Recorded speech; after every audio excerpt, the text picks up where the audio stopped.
اگر آپ میرے جیسے دیہاتی آدمی ہیں تو آپ کو یہ بات سمجھنی مشکل نہیں ہوگی، کیونکہ ہوتا یہ ہے کہ بڑے چودھری کے چھوٹے مراسی جب کوئی بڑا چودھری کو چھوٹا موٹا کوئی احسان کر دینا تو وہ آ کے جتاتے ایسے، دیکھا ہے وہ، دیکھا تم پہ یہ احسان کیا گیا تھا۔ سوال یہ ہے کہ یہ 57 ملک جو دیے گئے ہیں، آزاد ہوئے ہیں، یہ آزاد کس سے ہوئے تھے؟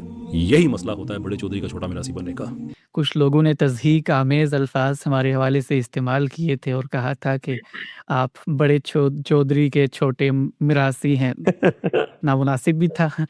تو یہ حسن بھائی، میرا آپ سے سوال تھا کہ اگر مہذب فاتح جو ہے وہ مکہ یا مدینہ میں آ کے اپنے یہودیوں کو یا عیسائیوں کو بتا لے اور یونائٹڈ نیشن یہ فیصلہ کر دے کہ یہ پارٹیشن ہوگا مکہ اور مدینہ کا، کیا ہم تب بھی مہذب فاتح کی بات کو مانیں گے؟ اور یہ کیسا مہذب، میں اور ایک بار تھوڑا سوال کمپلیٹ کر لیتا ہوں، یہ کیسا مہذب فاتح ہے جو 1953 میں ڈیموکریٹکلی الیکٹڈ لیڈر کو ہٹا دیتا ہے ایران میں، اور یہ کیسا مہذب فاتح ہے جو عراق کے اندر حملہ کر دیتا ہے ویپنس آف ماس ڈسٹرکشن کا بہانہ بنا کے۔ آپ اس کو کنٹینیو کریں، میں باقی کا بعد میں پوچھتا ہوں۔ جی، آپ کی اطلاع کے لیے عرض ہے کہ وہ آلریڈی بیٹھے ہوئے سعودیہ میں، 10,000 سے زیادہ ہیں۔ وہ جو جس سرزمین کے تحفظ کی آپ بات کر رہے ہیں وہیں پہ وہ بیٹھے ہوئے ہیں، اور وہ وہاں پر انہوں نے جن لوگوں کے پاس وہاں کا اقتدار ہے انہوں نے وہاں پر ان کو بٹھایا، اور جن کے پاس اقتدار ہے وہ اقتدار ان کو ان سے معاہدہ کر کے ملا ہے۔ یعنی سعودی عرب کے اندر اس وقت جو حکومت ہے وہ برطانیہ کے ساتھ ہاشمیوں کی مخالفت کرنے کے نتیجے میں جو خاندان وہاں پر تھے ان سے معاہدات کر کے حکومت میں آیا ہے۔ اور معاہدہ کیا ہے؟ معاہدہ یہ ہے کہ وہ کبھی بھی ان عالمی قوتوں اور ان کی جو حلیف طاقتیں ہیں ان کے خلاف نہ کوئی اقدام کریں گے اور نہ کسی ایسی سرگرمی کا حصہ بنیں گے جو ان کے خلاف اقدام کا ذریعہ بن سکے۔ تو پہلے تو سوال جو پوچھنا چاہیے ہے اپنے آپ سے، میں آپ کے جذبات کی قدر کرتا ہوں کہ ہمارے ہاں جو بات میں نے کہی ہے وہ مسلمانوں کو تیر کی طرح سینے میں چبھی ہوئی ہے اب تک، اور وہ چبھنے کی وجوہات قابل فہم ہے، سمجھ میں آتی ہے، اس لیے کہ وہ جس جگہ پر اور جس چیز کے عادی ہیں اس میں ان کو یہ تہذیب اگر کسی میں پیدا ہو گئی ہے تو وہ گوارا نہیں ہے، اس لیے کہ مسلمان اس جگہ پر جانا چاہتے ہیں کہ جہاں پر دو بدو جنگ ہو اور اس کے نتیجے میں ان کا خاتمہ ہو جائے۔ جو بات میں نے سمجھانے کی کوشش کی وہ یہ ہرگز نہیں تھی کہ ان عالمی طاقتوں کے جو اقدامات ہوں گے وہ سب کے سب اخلاق کے اوپر ہوں گے۔ آپ بتائیے میں نے کب کہا؟ یہ کہیں کہا؟ جو گفتگو میں نے کی اس کا ایک پس منظر ہے، اس میں یہ بتایا گیا ہے کہ دنیا کے اندر ایک زمانے تک اس چیز کو گوارا کیا جاتا تھا، جائز سمجھا جاتا تھا کہ آپ حملہ آور ہوں اور حملہ آور ہونے کے بعد قبضہ کر لیں، اور قبضہ کرنے کے بعد آپ وہاں کے فاتح اور مالک بن جاتے ہیں۔ یہ دنیا کے اندر پچھلے 5,000 سال سے اصول تھا، ہر طاقتور آگے بڑھتا تھا۔ سکندر اعظم کو دیکھیے، تیتس رومی کو دیکھیے، ولی قد بختنصر کو دیکھیے، کرتے کرتے کرتے کروسیڈرز کو دیکھیے، مسلمانوں کو دیکھیے، عثمانیوں کو دیکھیے، مغلوں کو دیکھیے، جس کو دیکھیے، طاقت کی اس کشمکش میں یہی ہوتا تھا۔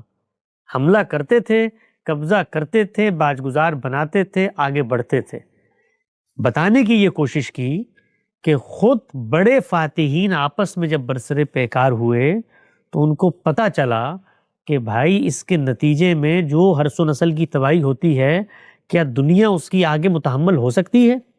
دوسری عالمی جنگ میں کوئی تہذیب کے دائرے میں رہ کر وہ جنگ نہیں لڑی گئی، انہی قوتوں نے لڑی ہے۔ وہ لڑنے کے بعد کچھ آمادگی ہوئی تو کچھ عالمی بندوبست بنا۔ کہ سکندر اعظم کے زمانے میں اقوام متحدہ ہوتی تھی، کہ لیگ آف نیشن ہوتی تھی، کہ معاہدہ بپالیہ ہوتا تھا، کہ ہیگ کنونشن ہوتا تھا، کہ جنیوا کنونشن ہوتا تھا، کوئی آ کے ان سے پوچھتا تھا کہ آپ نے فلاں جگہ پر کیوں حملہ کیا؟ نہیں، یہ حق بھی ہوتا تھا کہ ڈیموکریٹکلی الیکٹڈ گورنمنٹ، جو بھی آپ نے بڑی سہولت سے زبان سے نکالا، ڈیموکریٹک کیا ہوتا ہے بھائی؟ قبضہ ہوتا تھا، ہماری سلطنت ہے، تمہاری ڈیموکریسی کو ہم نے کیا کرنا، یہ ہوتی تھی۔ یعنی جتنے بادشاہت فتوحات دنیا بھر میں ہوتی تھی وہ انہی کے بادشاہ قبیلے ہوتے تھے، کوئی کچھ خیال نہیں کرتا تھا، تو سب رون دیا جاتا تھا۔ یہ بتانے کی صحیح کی کہ ان لوگوں میں، ان کے اداروں میں، ان کے معاشروں میں، ان کے یہاں فلسفی حکیم دانشور دانا پیدا ہوئے، انہوں نے کچھ بات کی، کرنے کے نتیجے میں طاقت کو ایک دائرے کے اندر پابند کر لیا گیا۔ یہ تقابل کے اندر بتایا جا رہا ہے کہ جو کچھ پہلے ہوتا تھا اور جو اب کرنے کی یہ خواہش بھی رکھتے اور کر نہیں پاتے، تو یہ ان کے ہاں تہذیب کا سفر ہوا ہے، یہ ہم میں سے کوئی شخص ہاتھ نہیں پکڑ سکتا۔ مطلب آج امریکہ پاگل ہو جائے، اسرائیل پاگل ہو جائے، برطانیہ پاگل ہو جائے، فرانس پاگل ہو جائے، تو وہ اٹھا کے ایٹم بم بھی مار سکتے ہیں ہمارے اوپر، تو ہم تو خاتمہ ہو جائے گا، تو نوحہ پڑھنے کا بھی موقع نہیں ملے گا۔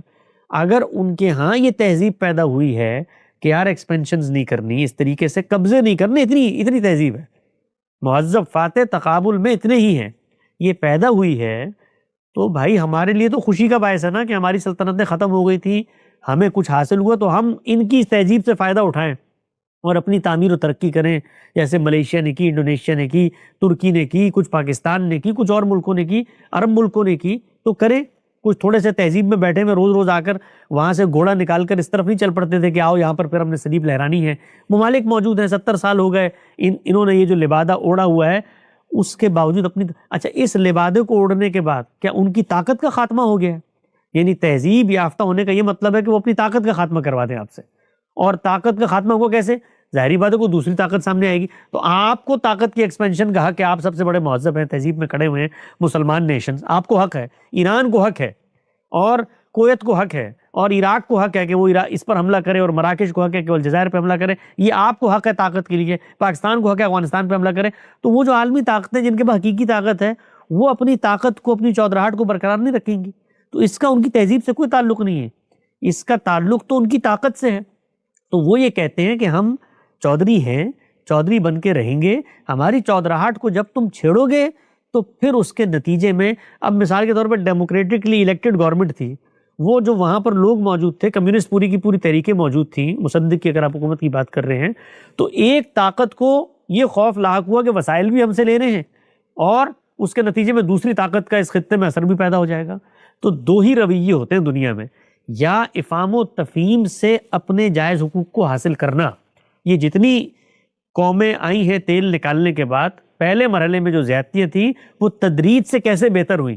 آپ کے سعودی عرب میں بھی انہوں نے تیل نکالا ہے، امریکہ نے تیل نکالا ہے، اور وہ تقسیم، ابتدائی تقسیم دیکھی اور تدریج کے ساتھ کنفرنٹیشن نہ کرنے کے نتیجے میں آپ دیکھیے آپ کو کیا حاصل ہوا، 50% کی تقسیم ہو گئی، اور جو دولت حاصل ہوئی اس دولت کا اندازہ نہیں کر سکتے مسلمان آج بھی، یعنی وہ ان ملکوں میں جو آمدن ہو رہی ہوتی ہے اس سے بھی زیادہ ہو جاتی ہے بسا اوقات، ان کی دولت یہاں پر آ کے انویسٹ ہو رہی ہوتی ہے۔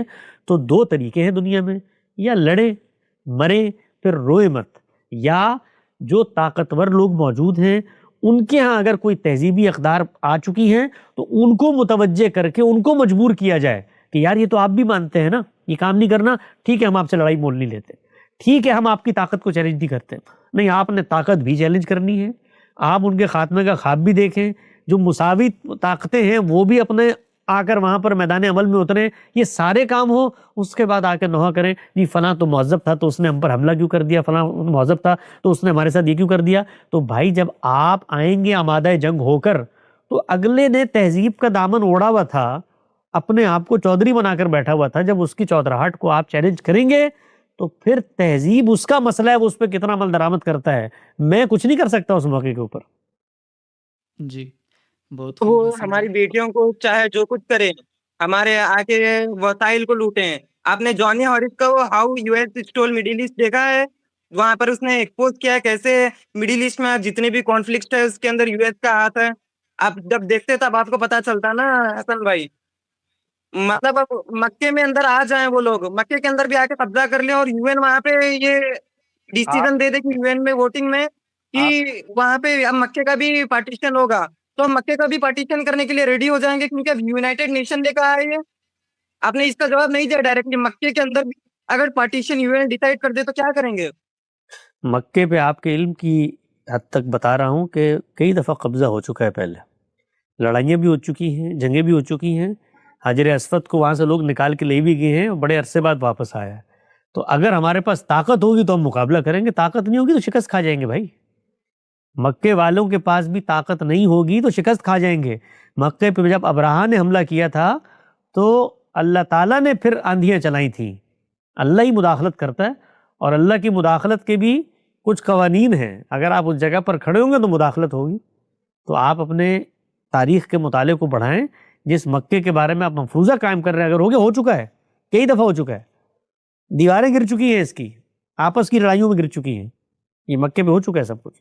تو آج اگر مثال کے طور پر اسرائیل مکے پہ حملہ آور ہو جاتا ہے تو میرے لیے تو بڑی افسوس کی بات ہوگی. میرا مذہبی مقام ہے لیکن قبضہ اسی کا قائم ہوگا جس کے پاس طاقت ہے.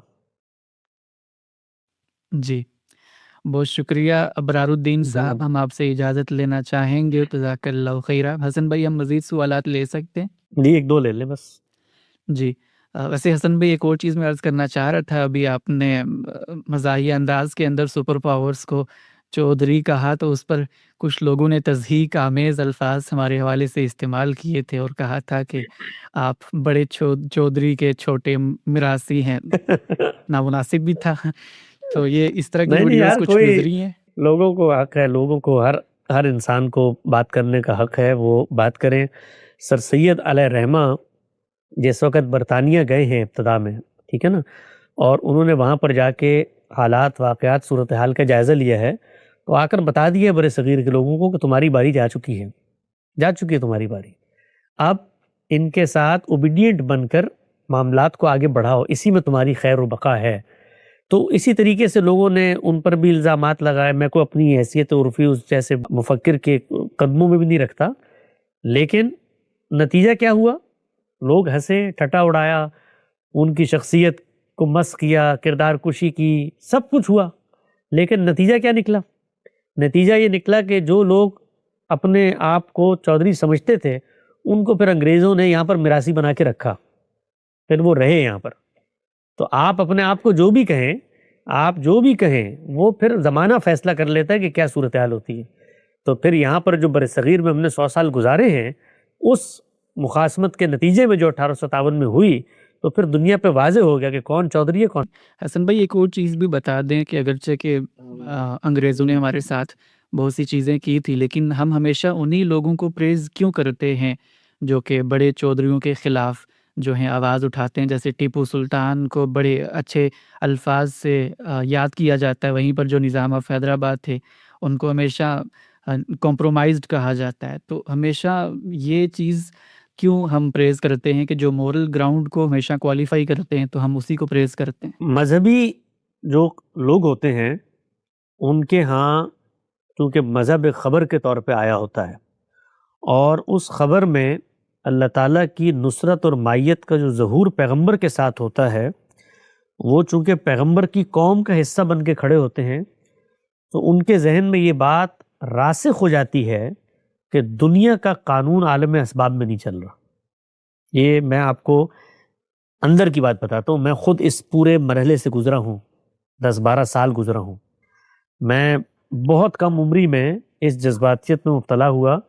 مسلمانوں کا برصغیر میں خاص طور پہ جو جہادی فکر تھی، اخبار نکلتا تھا ضرب مومن، اس میں نے 5-7 سال لکھا ہے. وہ سارے آرٹیکلز آپ نکال کے پڑھیں. یہ جو لوگ اس وقت ہمارے منہ سے گالیاں نکلوانا چاہتے ہیں مغربی قوموں کو، لکھی ہیں وہاں پہ، اس سے بڑھ چڑھ کے لکھا ہے. تو اس وقت ذہن میں کیا ہوتا تھا؟ ذہن میں یہ ہوتا تھا کہ یہ دنیا عالم اسباب میں ان کے لیے کام کر رہی ہے، ہمارے لیے ماورا ہے. ہمارے لیے ماورا ہے کیسے؟ جیسے بدر میں اترے تھے ویسے ہی ہمارے ساتھ ہوگا، جیسے پیغمبر کے ساتھ ہوا تھا ویسے ہی ہمارے ساتھ ہوگا. تو مذہبی ذہن اس چیز کو تسلیم نہیں کرتا جب ہم ان کو حقیقت کی دنیا دکھاتے ہیں، اور جو نقصان ہے اس نقصان کو وہ گلوریفائی کرتا ہے اللہ کے ہاں شہادت اور قبولیت کے زمرے میں. یعنی 70,000 بچے مروانا بھی اس کے لیے نقصان کا سودا نہیں ہے، یہ نقصان نہیں ہے. اس کو کہتے ہیں یہ تو اللہ تعالیٰ نے درجات رفع ذکر کا اہتمام کر لیا ہے. تو مذہبی ذہن کو اللہ کا، اگر پاکستان میں رہنے والے لوگ دن میں 5 وقت نماز پڑھتے ہیں تو 2 رکعت شکرانے کے روزانہ پڑھیں کہ اللہ کا فضل و کرم، احسان و انعام ہے کہ مذہبی ذہن ہمارے ملک میں بالخصوص طاقت کے مراکز تک نہیں پہنچا. ورنہ آج ہمارے ملک کو یہ پتھر کے دور میں تو دور کی بات ملیہ میٹ کر چکے ہوتے اپنے اقدامات سے. یہ خدا کا شکر ہے کہ اس وقت بھی مسلمانوں کے ممالک میں سیاسی لوگ ہیں جو دنیا کو، حقائق کو، حالات کو جانتے ہیں. جہاں پر مذہبی قیادت اقتدار تک پہنچی ہے، اس نے اپنے اس نسٹیلجیا کے پس منظر، کیونکہ ان کے لیے حقیقت کچھ چیزیں نہیں ہیں، یعنی امریکہ ہو، برطانیہ ہو، سامراج ہو، طاقت ہو، اس کی کوئی حیثیت نہیں ہے. وہ کیا کریں گے؟ وہ اسی جذبہ سرمستی سے سرشار ہو کر یا قوم کو مروائیں گے، اور قوم کو مروانا بھی ان کے لیے کوئی جرم نہیں ہے۔ میں نے اس پر ایک آرٹیکل لکھا تھا کہ تباہی کے دہانے پہ کھڑی امت، گمشدہ عظمت اور خاموش حال اور تاریک مستقبل، اس میں یہ کیا کرتی ہے، مذہبی ذہن کرتا کیا ہے، وہ اس طریقے سے چیزوں کو گلوریفائی کر کے آپ کے خاتمے کی بنیاد، اور خاتمہ بھی اس کے نزدیک کوئی نقصان نہیں ہوتا، وہ خاتمے کو بھی گلوریفائی کرتا ہے اور ایک جگہ کی پر تباہی کی راکھ سے اس کو اٹھا کر نئی جگہ پر وہ مقدمات کو لے جاتا ہے۔ جو کچھ اس وقت فلسطین اور غزہ میں ہوا، کوئی عاقل، کوئی باشعور انسان اس کو آپ بٹھائیں کہ جو کچھ تمہیں 48 میں حاصل تھا، ان عالمی قوتوں نے وہاں پہ ناجائز بندوبست کیا، اس کو قبول کر کے اپنی تعمیر کرتے ہیں، تو اور جو کچھ تمہیں آج حاصل ہے، ذرا تقابلہ کرو، توازنہ کرو، تمہیں اندازہ ہو جائے گا، کبھی آمادہ نہیں ہوں گے۔ تو میں، چونکہ مجھے یہ پتہ ہے، اندازہ ہوا، ہم خود اسی قبیل کے لوگ تھے، ہم خود یہ کام کرتے تھے۔ میرے آپ اگر وہ کالم اٹھا کے پڑھیں تو میں نے اس سے زیادہ سخت تنقیدات کی ہیں اپنے بچپن میں، اپنی بالکل ابتدائی شعوری عمر میں۔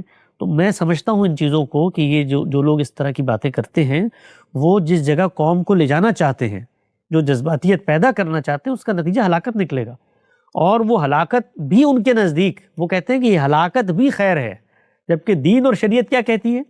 وہ صلح حدیبیہ کو خیر کہتی ہے۔